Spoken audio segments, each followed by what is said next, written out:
Hey y'all, Retire with Less series. What's going on with it? I'm breaking it up.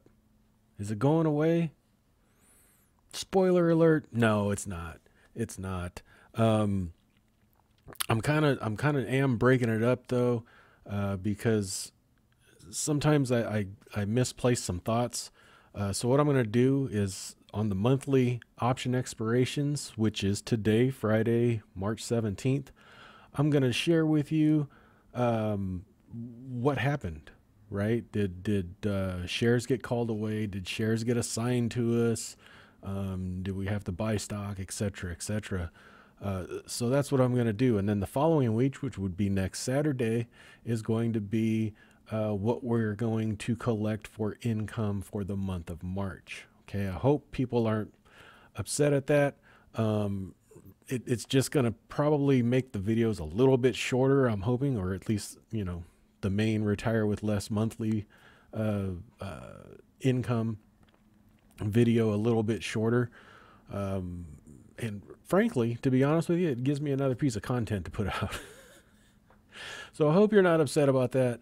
Um, so just bear with me. And for those new here, what is the Retire with Less series? It is simply an income generating uh, paper portfolios. Okay.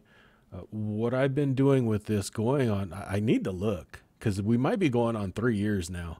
Um, but it's definitely over two. Okay. It's 2 years and 3 months at least.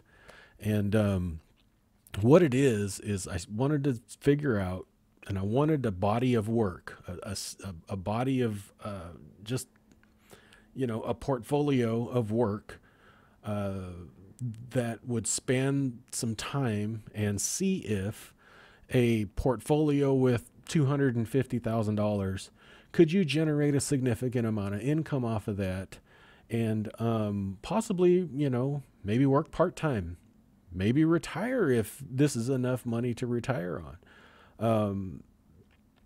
You know, and it's been extremely successful, and it's been successful in 2021, 2022, and now 2023. And you know,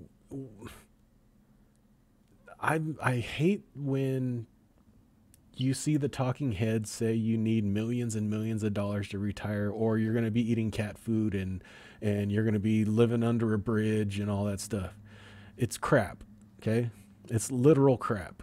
It's so that those people typically have skin in the game for you to continue working, for you to possibly invest money with their company and things like that, right? So um, it's going to be different for every folks, right? But there's people that make a ton of money, and $1 million portfolios going to be pretty easy to come by. But there's the vast majority of Americans, the vast majority, probably make less than 60,000 a year.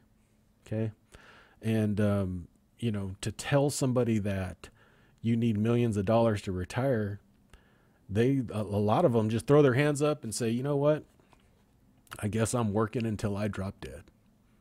And it doesn't have to be that way.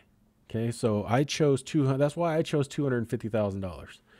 It's a little bit easier to, you know, put your hands on, right? Kind of, well, I guess it's not easy to put your hands on $250,000, but the goal is that much closer than millions, is what I'm saying. So that's what this is about. If you look through all the videos, I'll even go through it here and show you what we've made in 2021 and 2022. I'm sure I got videos in 2020 who did the same thing. I think that's when I started it. I'm not sure. But anyway, here's the results for February. Okay, if you haven't watched February's video, I'll link it and you can watch that and see how it goes. But next Saturday will be what we're going to bring in for the month of March. So here we go. After all that long-winded stuff, here we go.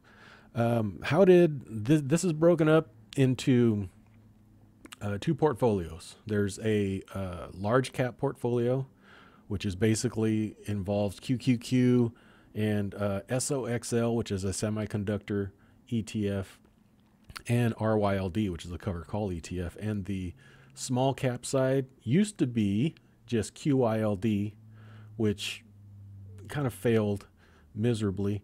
And we took out QYLD, and now we're aggressively using TNA, which is a 3x leveraged small cap fund.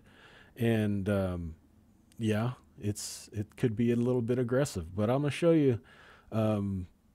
It doesn't have to be scary. Okay, so here we go.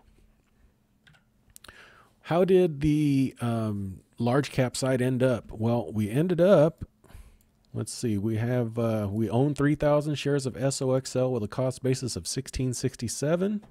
Okay, we ended up selling a bunch of covered calls. We sold 30 covered calls at a strike price of $17.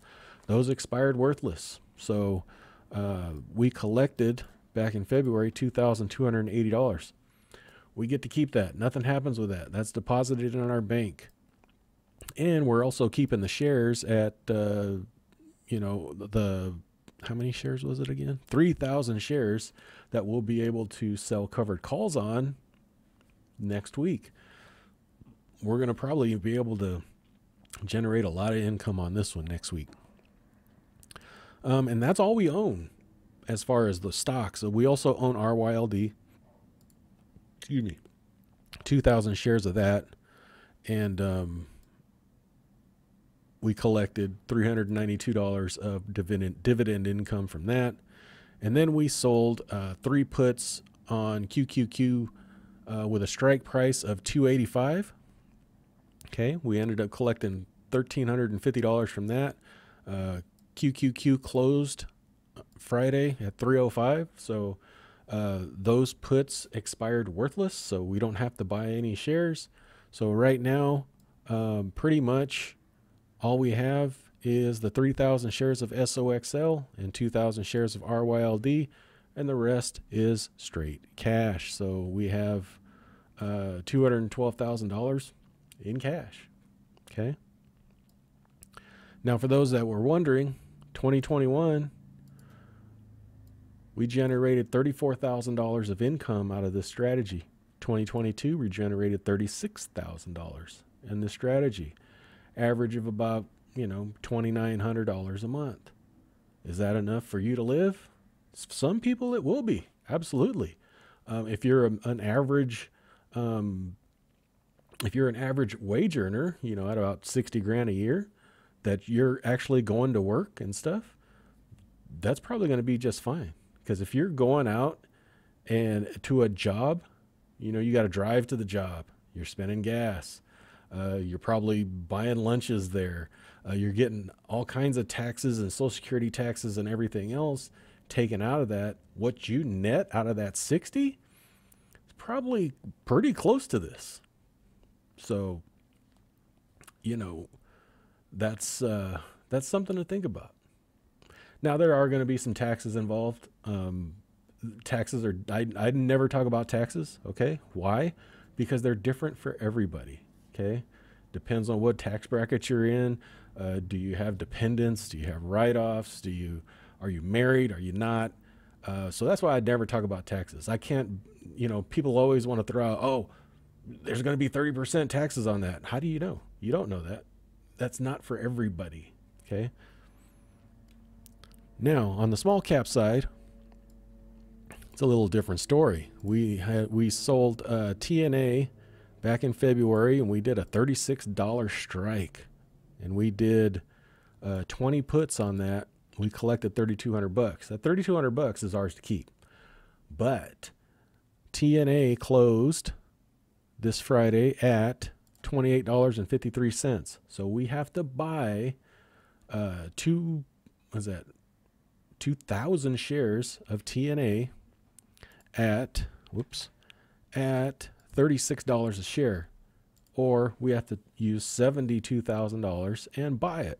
Now we can turn around, sell some calls, but being that the current share price is so far down from the price that we bought it at, there's probably not going to be a lot of income there. So we're going to probably have to sell some more puts as well next week is what I'm thinking. But you know, it is what it is, and that's it. That's all we got. So we're going to have to buy 2,000 shares of TNA. Then we're going to have to sell some calls. Whoops, what did I do? And that's just the way it goes. So right now, we're at about $131,000 in cash. Okay. And on this side, we just moved to the small cap thing. So we'll see how it goes. You'll see this was when it was just QILD. We did $34,000 in 2021 with just QILD. It dropped to $29,000 in 2022. And then it fell below what we required every month. Because on these portfolios, I'm requiring that we are able to generate $3,000 a month. Okay. And QILD just wasn't hitting it. So that's it. That's how February ended up. Stay tuned next week for the March income retire with less series. And we'll talk to you later. Hope you have a good one. Thanks. Bye-bye. I am not a financial advisor. The information contained in this video is for entertainment and informational purposes only. It is not intended to be investment advice. Please seek a licensed professional for any investment, tax, or legal advice. Thank you.